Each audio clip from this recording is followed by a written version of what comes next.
dalawang tulog na lang mga katoks ay masasaksihan na natin ang gagawing peace rally ng Iglesia ni Cristo. Grabe ng paghahanda ng ating mga kapulisan at mga MMDA mga katoks dahil sa Lunes, January 13 ay magsasagawa ng peace rally ang Iglesia ni Cristo. Kanina lang mga katoks ay nakausap ko ang isa kong kaibigan na isang Iglesia ni Cristo.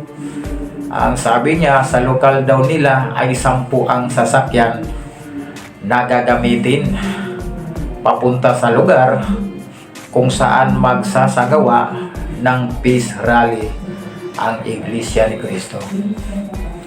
At sa araw ng Lunes ay walang pasok ang mga paaralan sa kalapit na lugar na pagdadausan ng peace rally ng Iglesia ni Cristo. Pati tanggapan ng gobyerno, wala rin pasok, no, mga katoks. Ito, panoorin natin, no, mga katoks, ang mga lugar na kung saan walang pasok, mga katoks. Kong sa araw ng Lunes para po sa ating nakatakdang National Rally for Peace. Marami na pong mga lugar ang nagpahayag na ng suspensyon ng klase at ang iba po ay pati mga opisina ng gobyerno. Sa latest, ano ba yun? Inilabas na ang national. Meron ka ba copy ng Office of the Executive Secretary? Memorandum Circular Number 76. Yan, opo. Sabi niya dito, in view of the numerous participants expected to travel to and within the cities of Manila and Pasay on 13 January 2025 for the National Rally for Peace of the Iglesia ni Cristo and to allow for the organized conduct of the event, work in government offices and classes at all levels in the cities of Manila and Pasay shall be suspended on 13 January 2025.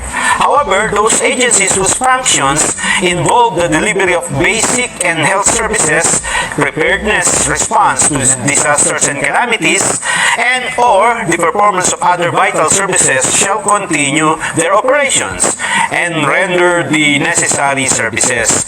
The suspension of work in private companies and offices is left to the discretion of their respective heads. This circular shall take effect immediately. Done in the city of Manila, Philippines, this 10th day of January 2025. Paano kung halimbawa, nurse ka, Nelson? Yan ang mga katoks, no? Sa Lunes ay walang pasok, no, ang mga school sa kalapit na lugar at pati tanggapan ng gobyerno, mga katoks. At hanggang dito na lang tayo, mga katoks, no? Hanggang sa muli. Paalam!